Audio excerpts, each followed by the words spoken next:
prayer on page 116 of Universal Prayers. The top of that page, the first one on that page, 116, from the Skanda Purana. Om No te gotram napi janmapi naksha no varupam naiva shilam nadesha ittam bhutopi ishwarastam trilokya sarvan kaman purayestad bhajetvam. O my Lord, you have no lineage, nor birth, nor fame, nor name, nor form. Neither do you have any duty nor any locality. Still, you are the Lord of the whole of all the worlds, and you fulfill all desires. Therefore, O my Lord, do I take refuge in thee. Om Shanti Shanti Shanti. May there be peace in our hearts. May there be peace and harmony amongst our beings. May there be peace everywhere in nature. So let us study, continue the 13th chapter. We should be able to finish the remaining shlokas today. Chapter 13.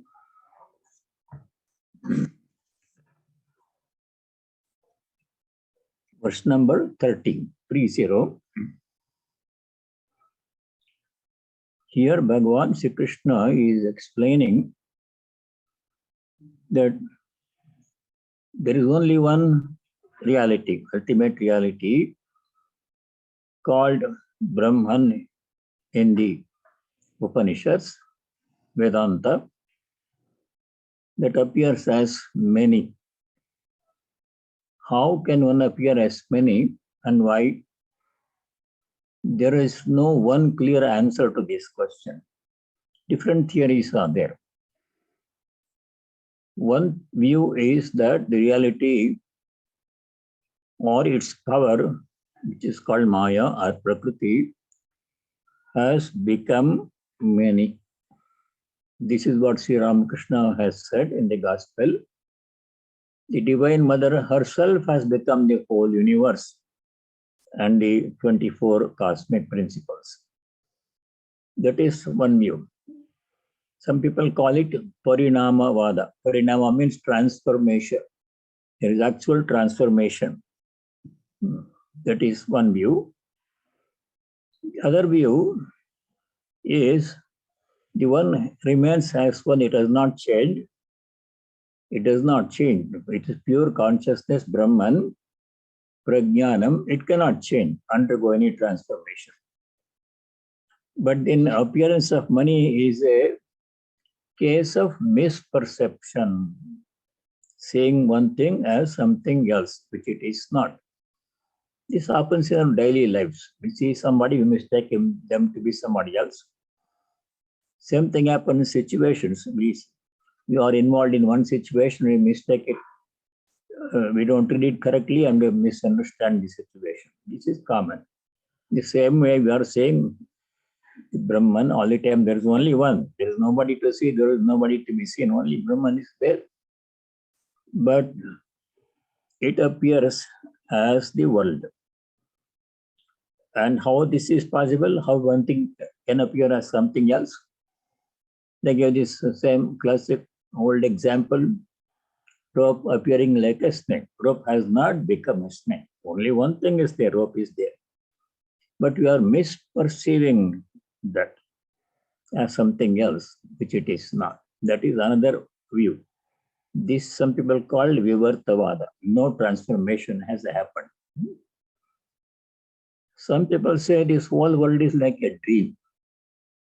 In dream, when we are dreaming and everything is real, we don't know that we are dreaming. Everything is happening actually. We experience it. Good and bad, pain, pleasure, many people come, things happen. Good things happen, bad things happen. In dream, everything is real when it is happening. When we wake up from dream to waking state, then we realize nothing came, nothing happened. Only I was there. Only dreamer was there all the time. So that is another theory. World is like a dream. Different views are there.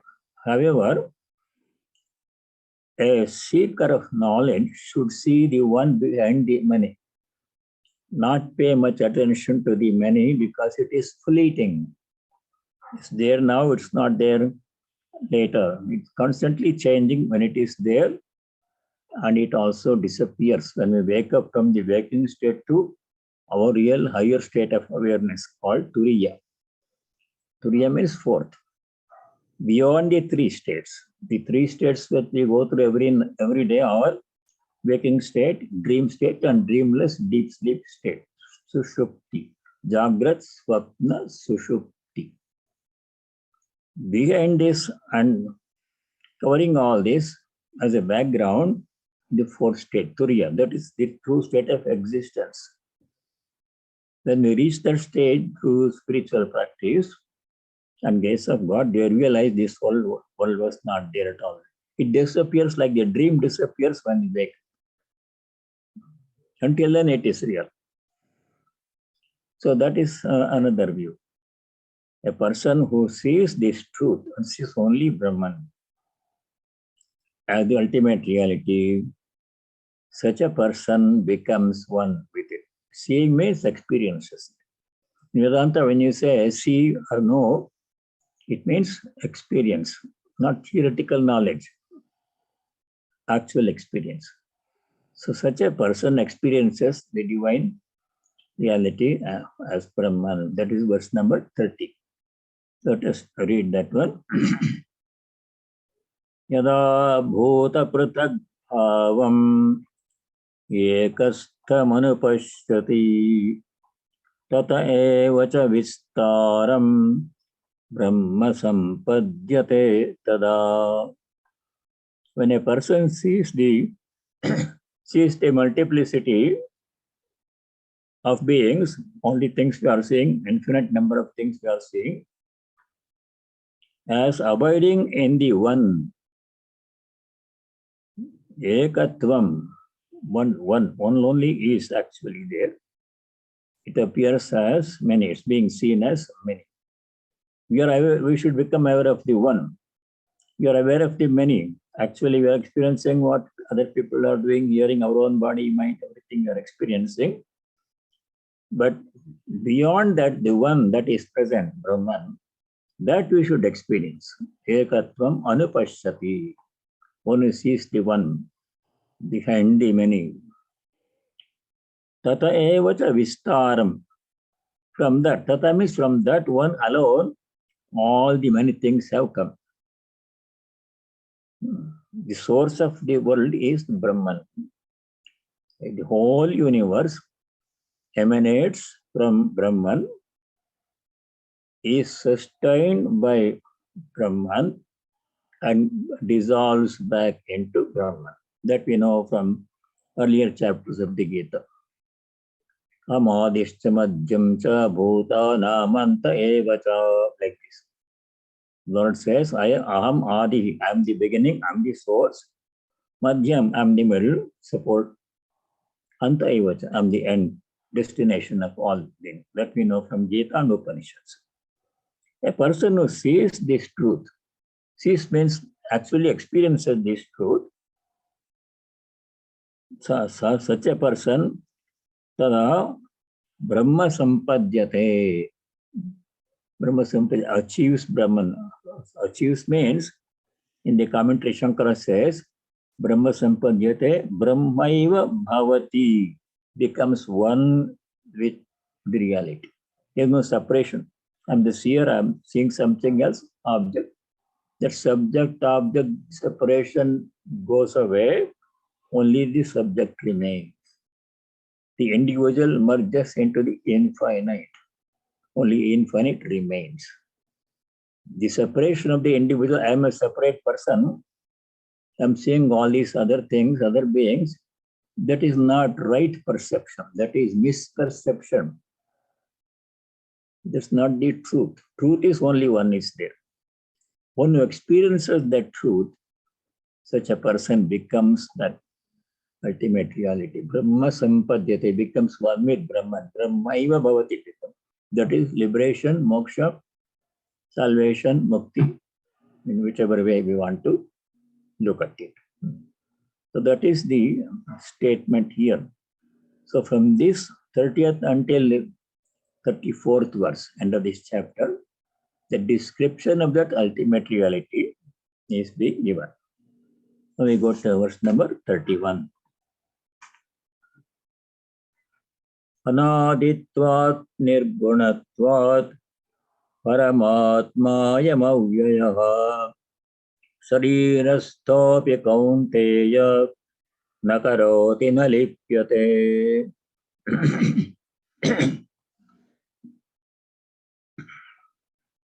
That ultimate reality, Paramatma, you see the word Paramatma, the second part of the first line. Ayam Paramatma, Paramatma Ayam. Ayam means this Paramatma, only one Paramatma. Avyayaha means imperishable, indestructible. Vyaya means expenditure. Avyaya means imperishable, no change, no end. No beginning, no middle, no end, no change. Absolute reality is pure consciousness. That Paramatman, it is anadi, anaditvam. Its nature is beginningless. If you ask the question when God came into existence, there is no answer. God was always in existence. Even before time, space started, scientists talk about the Big Bang theory. Before Big Bang, God was there. Brahman was there. And he will be there eternally. No end. No change. This is the nature of reality. Anaditvat, nirgunatvat. The three gunas, sattva, rajas, tamas, which we'll study in the next chapter, they won't apply to Brahman. Everything else is qualified by the three gunas. Sattva, rajas, tamas. People are sattvic, rajasic, tamasic. Food is sattvic, rajasic, tamasic. We'll study that in the later chapter, 17, 18.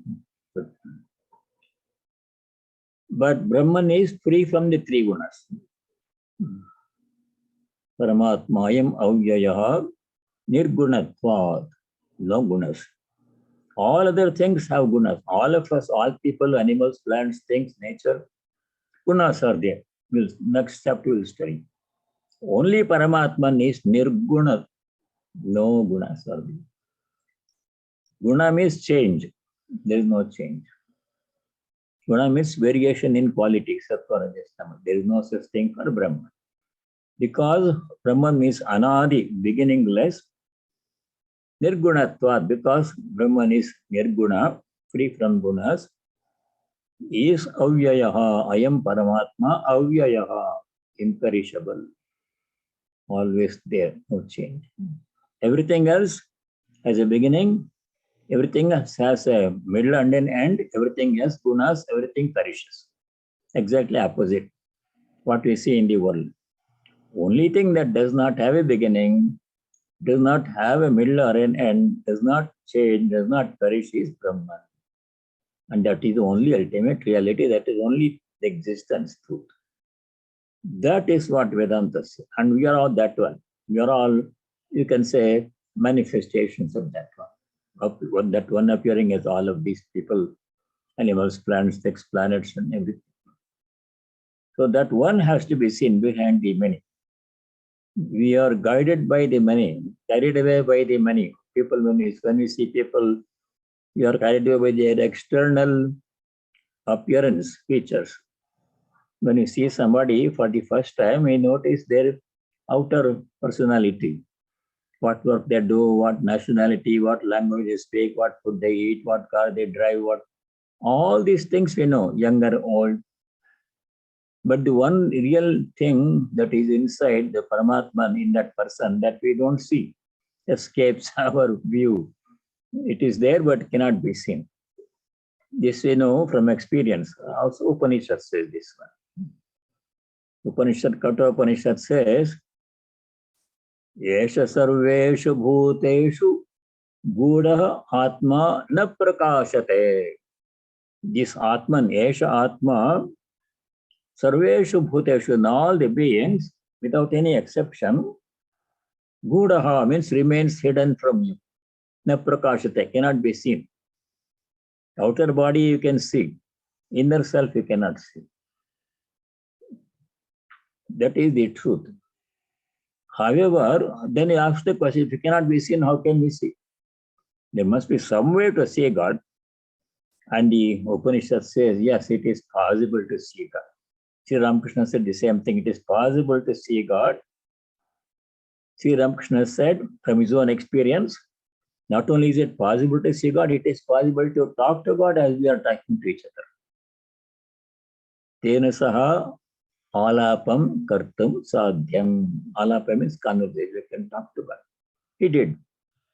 And he said, anybody can do it. But it requires sadhana, spiritual practice. Yesha sarveshu bhuteshu gudaha. It cannot be seen, hidden from you. Na prakashate, does not appear outside. However, drishyate, it can be seen.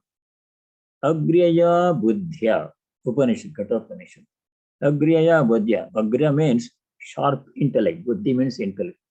That one has to have a very sharp intellect that can penetrate the outward shell of personality and see God present. Such a sharp intellect has to be there. Penetrative intellect must be there. Agriyaya buddhya, sukshmaya buddhya. Subtle. We see gross things, which has name and form. Subtle things we cannot see, because they don't have a name and form. Sukshmaya buddhya, that buddhi. A person, if he or she has a buddhi that is perceptive, incisive vision, that pierces through a shell of appearance and sees God inside all and everything, such a person can see God. You have to develop that vision by sadhana, any kind of sadhana, any of the yogas. That's what here 31 is saying. Sharirasthopi, even if such reality, Atman is present in the Sharira body, all bodies is present, still Sharirasthopi, though he is present in all Shariras and all bodies, Nakaroti nalipyate, is that Atman is not involved in any action, not affected by any action. Actions are happening in everybody. Animals are also active all the time. They are eating, sleeping, walking, breathing. People are also doing same thing, more things, good and bad. But all these actions are happening. Atman remains unaffected by the actions. Body is affected by the all actions happen in the body mind, that we know before from 3rd chapter. Here also it will come. It has come in the couple of verses before. It said Atman is akarta, not non-doer. Body mind are the karta, and body mind experience the karma phala. Karma phala both happen at the body mind level, but Atman remains separate, unaffected by karma phala. So when you do good actions, good result will come. Where do we experience the good result? In the body mind, happiness. When you do bad actions, bad result will come, pain will come. Where do we experience pain? In the body mind. Atman remains unaffected, like the Sakshi. Nalipyate, nakaroti nalipyate. Atman does not do any action. He is not affected by any action. That is the nature of Atman. That is what we truly are. The point is, we are not the body mind, we are that Atman. That Viveka has to be exercised. This is all describing the reality from the unreal. The Gospel of Sri Ramakrishna, many times Sri Ramakrishna said, God alone is real and the world is illusory, unreal. So this is explaining that one. God alone is real, unchanging, eternal, no coming, no going, no karma, no karma. All else means body, mind. All other bodies and minds too. They change, they come, they go, they work, they involved in work, and they are involved in the fruit circle. They enjoy the karma phala, good and bad. Atman is Atman remains unaffected by all these things, and we are that. That is the message from this fragment of Gita. We are that. So now you go to verse number 32.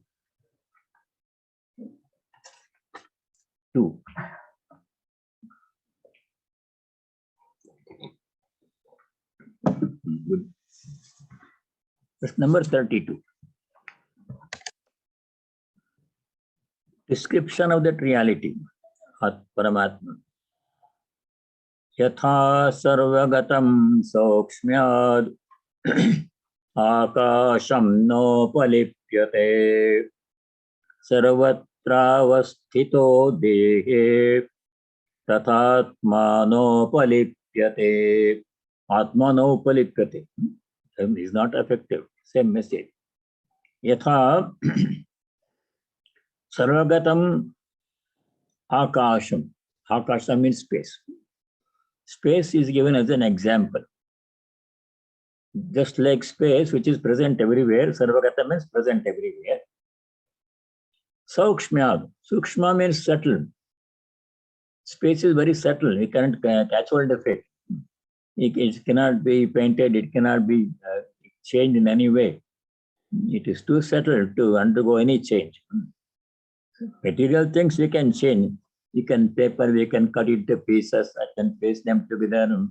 All those things you can do with material objects. But space, you cannot do anything. Similar to space, Atman is beyond any action, any transformation, any change. Because of its sukshma, subtle, because it is very sukshma, very subtle, cannot be seen, heard, cannot be touched, etc. Because of its very subtle nature, sukshma, also it is present everywhere. Sarvagatam akasham nopalipyate, cannot be affected by anything, remains untouched. Just as all pervading space, due to its subtlety, is not stained, cannot be, no change can happen in space. In the same way, tatha, the word see the word tatha in the second line, tatha, Atman, present within us all. Same only one Atman, singular, no plural. Bodies are many. Atman is only one. That you know from the second verse of this chapter, 13th chapter. We'll come back to that. Sarvatra avasthitaha, present everywhere. Space present everywhere. There is no place where space is not. No matter how far deep into you go into space, into the cosmos, space is there. Sarva avasthit, sarvatra avasthitaha, present everywhere, akasha. Saukshmyad, being very subtle. Because it is very subtle and present everywhere, he, in all the bodies, tatha atma nopalipyate. In the same way, just as space, Atman remains unaffected by anything. Mind becomes happy and unhappy. Atman is no happiness, it is Sachidananda, always Ananda. Mind becomes angry, sometimes jealous. All those changes happen to the mind, and body becomes sick, unwell. No such thing happens, no such change happens to Atman, and we are that changeless, eternal reality, Atman. That's our true nature. God can be higher than that. But somehow, unfortunately, I can say, we are not aware of our own true nature. We think we are the body, mind, we suffer and enjoy. They come and go, birth and death. We are stuck in this cycle of birth and death. Liberation from this cycle of birth and death and suffering, all kinds of suffering, liberation from that suffering is moksha, that we can experience when we know our true nature as Atman. Atman has no birth net. Atman has no happiness and unhappiness. Atman has no pain, pleasure. Atman is Ananda, Sachidananda. And we are that. This is what Swamiji said. Swami Vivekananda said, each soul is potentially divine. The divinity is within us, but potential right now. It is hidden. It has to be brought out and experienced. That's the goal of human life. Why we are born as human beings is to experience our true nature, giving up the ignorant notion that we are the body and the mind. That is the biggest ignorance. Not knowing our true nature, thinking we are body mind, which we are not. The whole Vedanta message is only that much. You are not body mind, you are the Atman, Tattvamasi, Am Brahmasmi, Mahavakyas from the Upanishads. So that is the message here in Gita. Yatha sarvagatam saukshmyat akasham nopalipyate sarvatra vasthito dehe tathatmano palipyate. This Atman is present everywhere in the body, all the bodies. Still, no palipyate remains untouched. Like karma, karma phala, pain and pleasure, gain and loss, praise and blame, nothing affects Atman.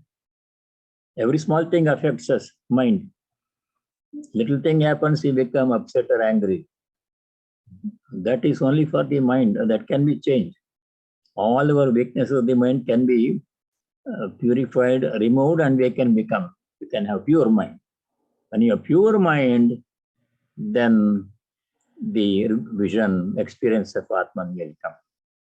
That is why all spiritual practices are needed. In the earlier shloka, we saw people can do it in one of 4 different ways. Remember that one? How to reach that Atman?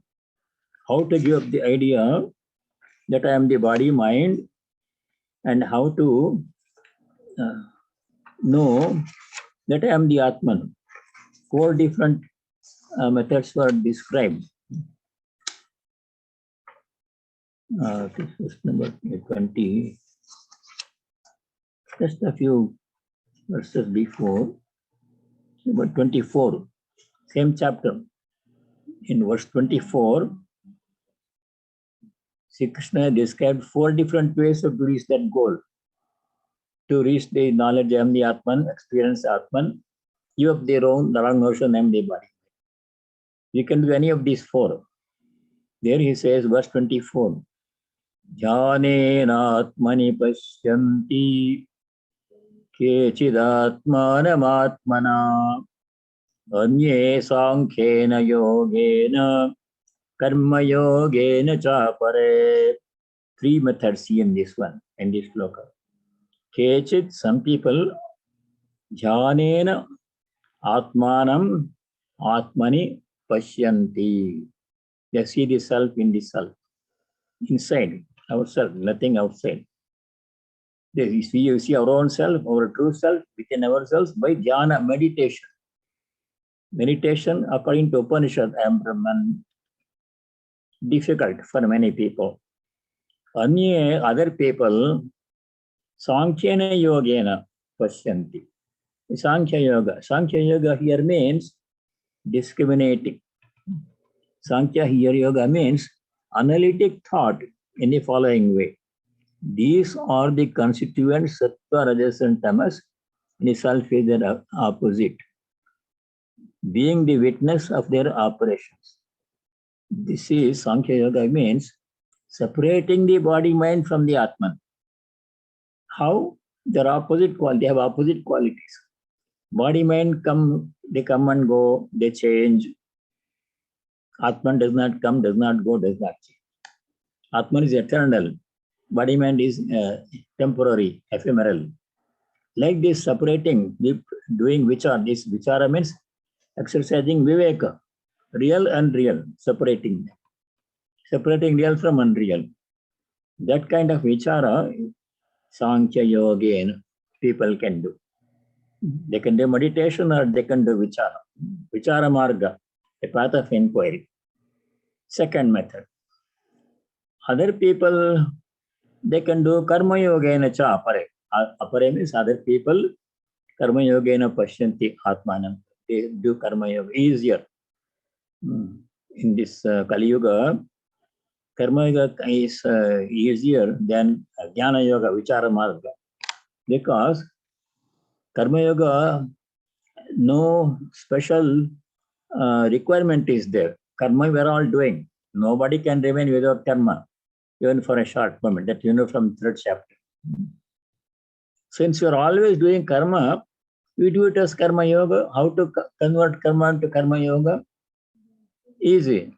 Mentally dedicating all actions to God. Mentally thinking I'm doing the worship of God, service of God, worship of God. This karma that I'm doing is actually worship of God. I'm dedicating it to God. Do it properly as worship with love and devotion, with gratitude. Then I don't want the fruit of this action. No attachment to the karma phala. Offered it to God means it's up to Him. Good, bad, success, failure is not in my hands. Whatever comes, I'll accept it calmly. It is all up to Him. Once it is something is offered to God, then we have now connection with that one. What happens to karma that we do? We have done our part and offered it to Him, then we are free. Karma phala does not bind us. That is in many places it has come in the Gita. Gita is very big on karma yoga. Every place it comes. If you want to remind yourselves where karma yoga has come, 2-3 shlokas. One of them is enough. First place where it comes is chapter 3, verse 30. This has come before, I'm repeating it. Chapter 3, verse 30. 5 instructions. First instruction is chapter 3, verse 30. Maya sarvani karmani sanyasya. The Lord says, Bhagavan says, dedicate all your actions to me. Why? Does He need our action? No, not to fulfill His need. By dedicating, giving everything to God, we are becoming free from attachment, not mine anymore. It never was mine, but it is not mine. Even what He does with it is up to Him. Success, failure is all up to God. I've done my best. Better than I cannot do. Best. Then offer it, free. That is essence of karma yoga. Then again, in the second chapter, 47-48, 2 shlokas. Karmanyevadhikaraste ma paleshu kadachana. Arjuna, your duty is only to perform your karma, whatever comes to your lot. How to do it? Take karmani eva te adhikara. You have some control there. Phaleshu mate adhikara. In regard to fruit of action, karma phala, you have no control. Not in our hands. Doing work is in our hands. The result depends upon other factors besides my work. So we remain detached from karma. Verse number 48. This 47, 48 is instruction. Yogastha kuru karmani sangam tyaktva dhananjaya. As a yogi, karma yogi perform all actions. Sangam tyaktva, giving up attachment to karma, karma. Siddhya siddhyo samo bhutva. Siddhi means success. Asiddhi means failure. Which happens, we don't know. Sometimes you think you succeed, failure comes. Sometimes you think it's not good enough, but still success comes. Because many other factors affect the result of work. So what we should do? Sangam tyaktva. Siddhyo siddhyo samo bhutva. Remaining equanimous, unperturbed by success or failure. It's all karma yoga. And one instruction in 9:27, chapter 9, verse 27. These are all key shlokas, that's why I'm repeating them. Chapter 9, verse 27, Sri Krishna says, whatever you do, yat karoshi yadashnasi, whatever you eat, tat kurushamadarpanam, do it as an offering to me. So this karma yoga. This anybody can do.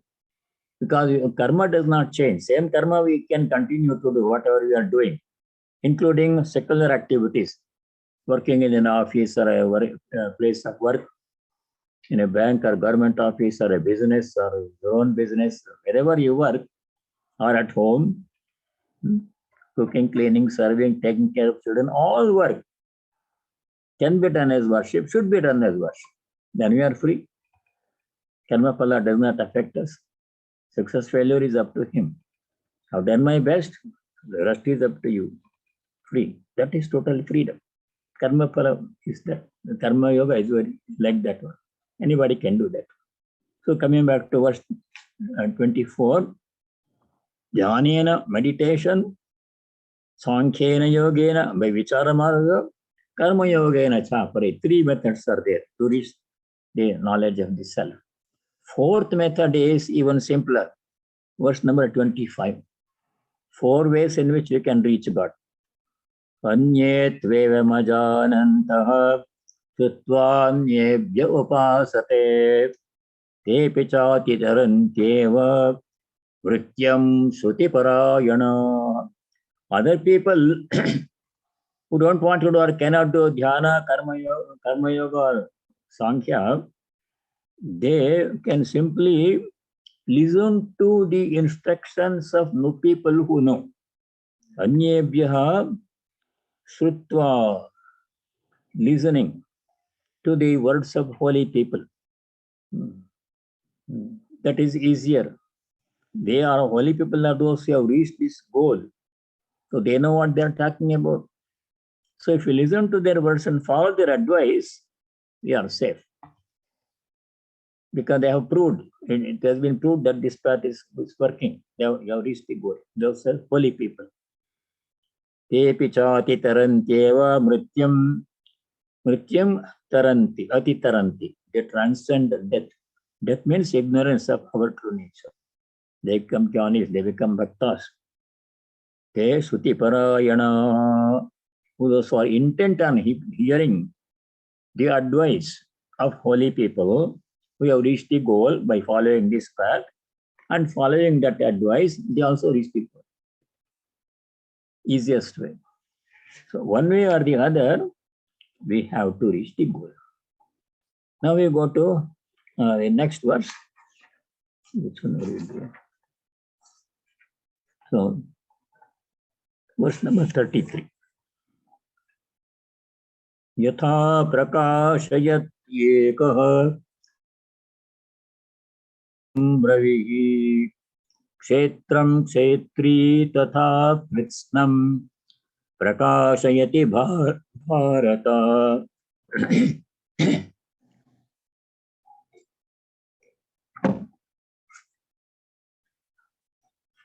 Yatha ekaha ravihi. Only one sun is there in our solar system, limiting out to our solar system, one sun. More than enough. We don't need 2 suns, maybe too hot. Ekam ravihi, ekaha ravihi, one sun, Krishnam lokam imam prakashayati. Imam means this. Krishnam means all or whole. Lokam means this world. One sun illumines all the planets in this solar system. Some planets are so far away like Pluto, Neptune. They don't get much sunlight, but we get optimum sunlight. Some planets which are close like Mercury and Venus, they get too much sunlight. We can't live there. Earth is in the best place, optimum distance. Just enough warmth to support life. In the same way, yatha, as ekaha ravihi, one sun, imam krishnam lokam prakashayati, illumines this whole world. Tatha, in the same way, you see the word tatha in the second line. Kshetri. Kshetri means Paramatma, present in all the bodies. One kshetra, one kshetrajna, present in all. Kshetri means one who resides in all the kshetra, Paramatma. Krishnam kshetram prakashayati, illumines the entire field. Kshetrajna present within us, same as Paramatma. Space in the cup, same as space outside. Just as the sun illumines all the planets in the solar system, this Kshetrajna present within us illumines the whole body. All things work in the body, mind, everything, every cell functions. Every cell in the body knows what to do and it goes on performing its function as long as it lasts. How that intelligence is there in every cell. In every cell there is intelligence. Cell biologists know that one. There is intelligence encoded in every cell of the body. It exactly does what it's supposed to do. The cell which is supposed to go to the eye goes there. The cell which is supposed to go to the hand goes to the hand. There it knows what to do, there it knows what to do. Functions are different. How do cells know that one? It's all intelligence encoded in the cell. Divine power in the whole body. Kshetri, Kshetram, Krishnam, Prakashayati. Whole body is illumined. By the Kshetrajna present within us, whole world is illumined. Cosmos by the Paramatma present everywhere. That is one. Now, last verse number 34. Kshetra kshetrajnayor evam antaram jnana chakshusha bhuta prakriti moksham cha ye viduryanti te param. Those people who see with the eye of wisdom, jnana chakshusha. Chakshu means eyes. Jnana means knowledge of the self, that is true vision. Jnana chakshusha, by the eye of wisdom, kshetra kshetrajnayoho antaram evam viduhu. Those who know the difference between kshetra kshetrajnam. How do they know it? By the eye of wisdom. Physical eyes, you cannot see kshetrajnam. Kshetra they can see. But with the eye of the wisdom, you can see presence of God within us and everybody else. Bhuta prakriti moksham cha, and the way of release from prakriti. Ye viduryanti te param. Param yanti. Those who know this, they reach the supreme. Prakriti moksha means, prakriti means the physical part of our body, kshetra. That is saw before, prakriti purusha. And you are bound to the prakriti right now, body, mind. Moksha means release from that bondage to body, mind, recognizing our divine nature by the eye of wisdom, knowledge. Those who do this one, te param yanti, there is the supreme. That means, summarizing what we studied so far, our personality, it's very simple analysis. You can forget all the technical details, we don't need. Just the basic point. Our personality is made up of two parts, right? In this chapter, it's called Kshetra Kshetrajna. The physical material part with which we are familiar, the body, mind also. And the spiritual part, which makes us conscious, the consciousness within us. You can't see that one, but because of that only you are able to function. You are able to function, use this body, sense organs, everything. Mind also works because of the presence of Kshetrajna, God present within us as consciousness. Two things are there. Now the difference between these two things is the body mind part is perishable, comes and goes.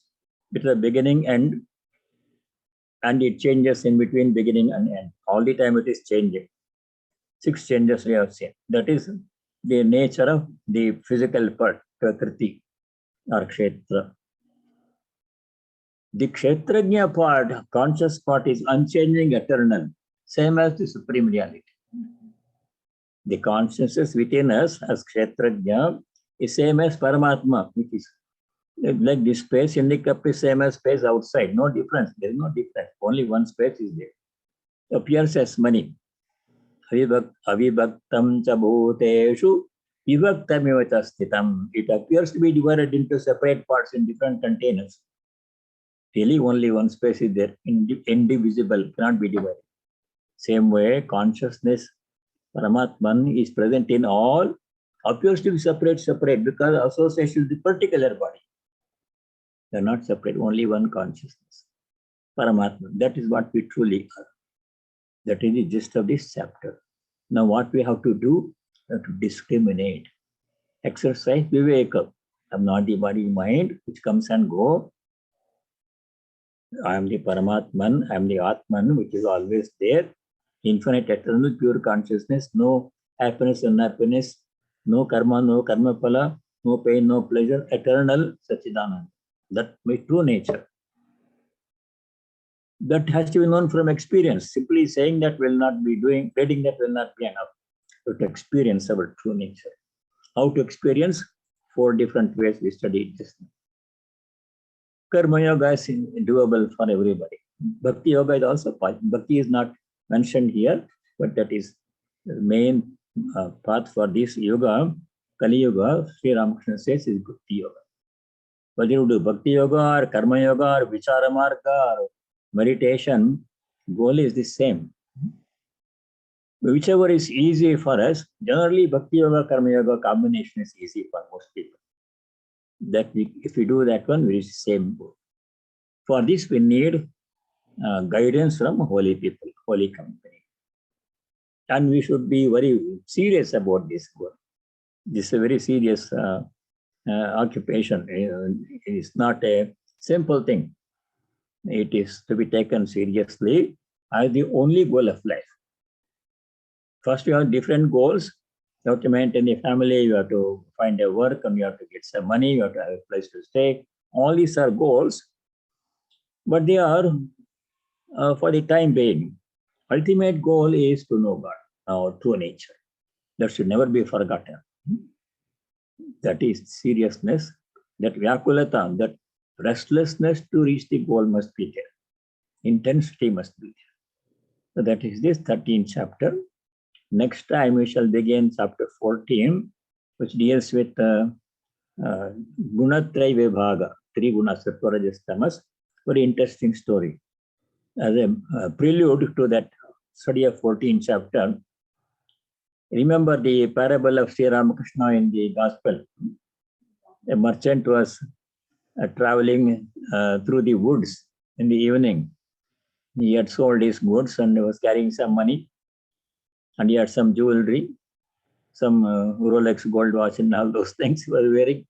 And walking through the woods, the 3 robbers came and cut hold of him. They took away all his property, his money that he had gained by selling his goods, his Rolex watch and everything, and rings he had, and his diamond ring, everything, all those he took away. And then what to do with this person?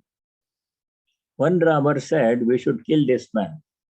Because if we let him go, he will go to the police and complain about us and they will come after us. So we should get rid of this man. That is one robber.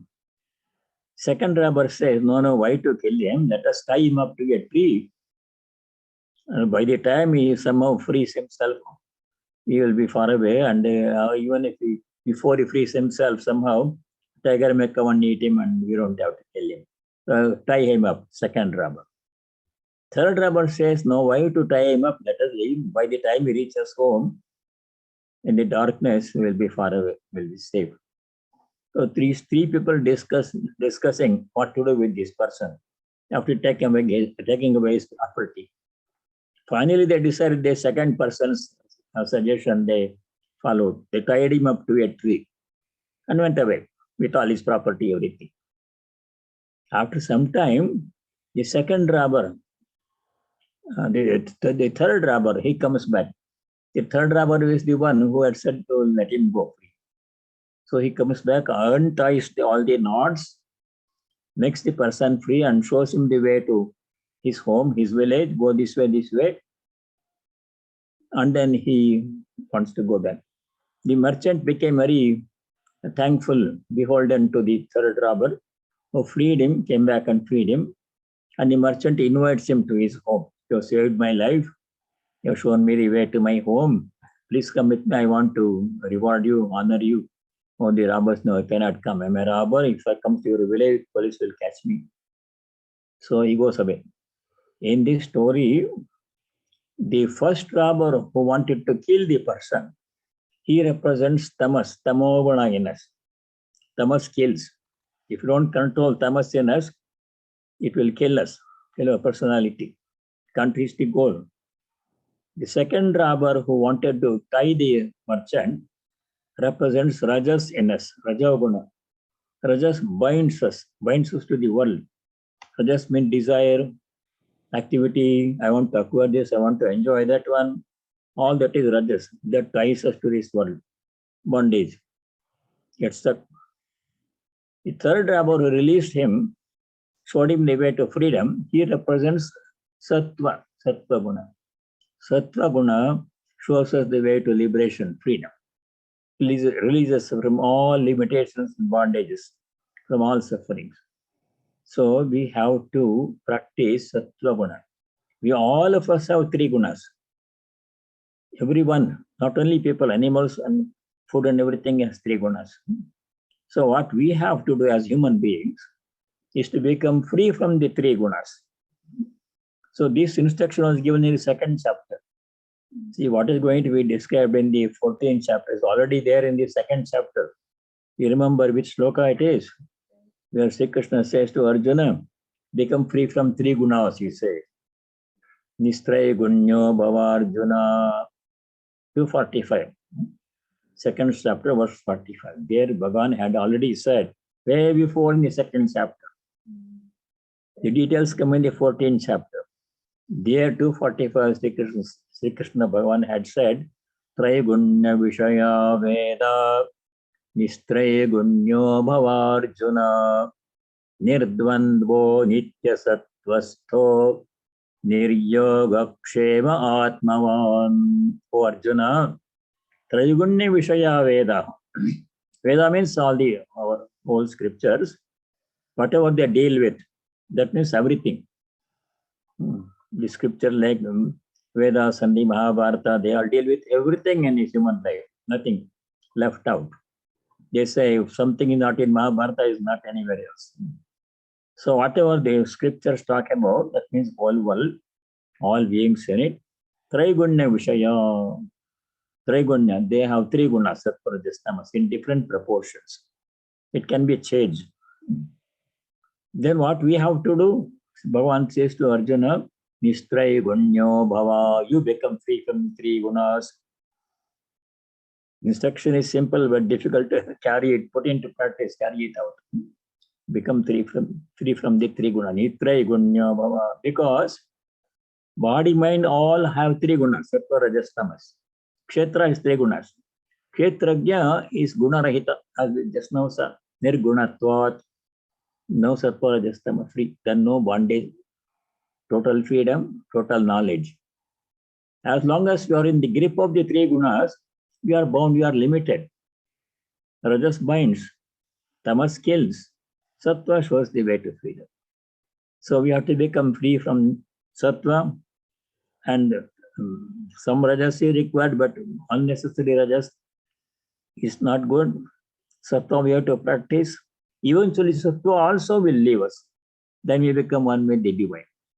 That is liberation, moksha. When we become free from the three gunas, that means we have transcended all limitations of body, mind, birth and rebirth, suffering, pain. We have become one with the divine. Then no gunas are there.